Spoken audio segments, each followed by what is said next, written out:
Hi and welcome to day 1 of week 8 of my Bulgarian training experiment. Today I hit 2 all-time records for myself, all-time personal records, one of which is this 87.5 kilo squat. Now, in the beginning, just before my Bulgarian training experiment, I actually did an absolute max squat, and that was 80 kilos.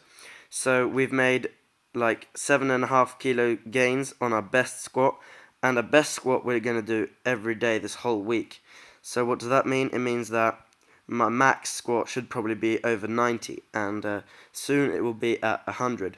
And soon my daily minimum will be at 100 too. I'm going to keep adding my obligatory 2.5 kilos every single week until I get there. From there, I don't really know where I'm going to go with this, but I'm going to keep improving nonetheless. Now, here's the bench press.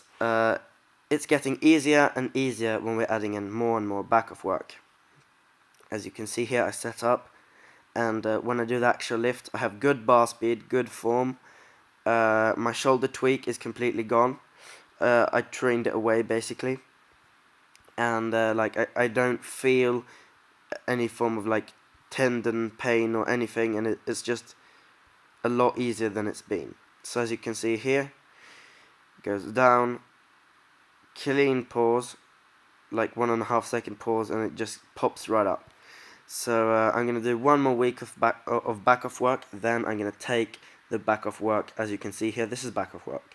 So what I'm basically doing is week 1, 1 set of 3, week 2, which is right now, 2 sets of 3, week 3, 3 sets of 3. All of these are done at 85% of the daily minimum, which in my case is 60 kilos, which is 85% of 70 kilos. And then when we've done these 3 weeks of back-off work, we'll take away the back-off work and start adding weight to the daily minimum, to that one heavy bench lift. And what I'm going to do then is I'm going to start adding back-off work to my overhead press instead, which is also stalled. But yeah, this is my first set of back-off work right here. And it's smooth, it's good. And this gives me more practice reps, it gives me a bit of extra fatigue, a bit of extra tension, a bit of extra volume, and basically it's going to build a bit of extra muscles in my chest, front delts, and triceps, or whatever else that is involved slightly into the bench pressing. And one weird thing too is that the overhead pressing seems to be getting slightly easier when my bench goes up. Most people don't really have that connection, but it might be because I'm doing a close grip bench. I don't really know why, but for some reason when my bench goes up, my overhead press is going to go up. Or it goes up, I mean.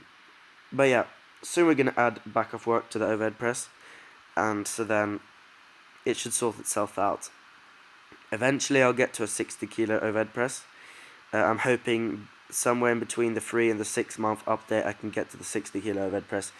And that would be awesome, because 60 kilos is like a full plate per side on a regular barbell, full 20 kilo plate, and that's pretty cool. But yeah, this is how my super deep deficit sumo deadlift.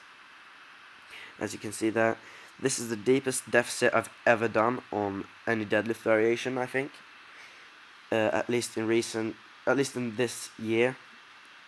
And yeah, I'm probably gonna work this deficit down a notch deeper, like even deeper. And the reason why I'm doing such a deep deficit is because this will carry over to my squat, this will carry over to my conventional deadlift, and say the back angle is very, very similar to my regular conventional conventional deadlift.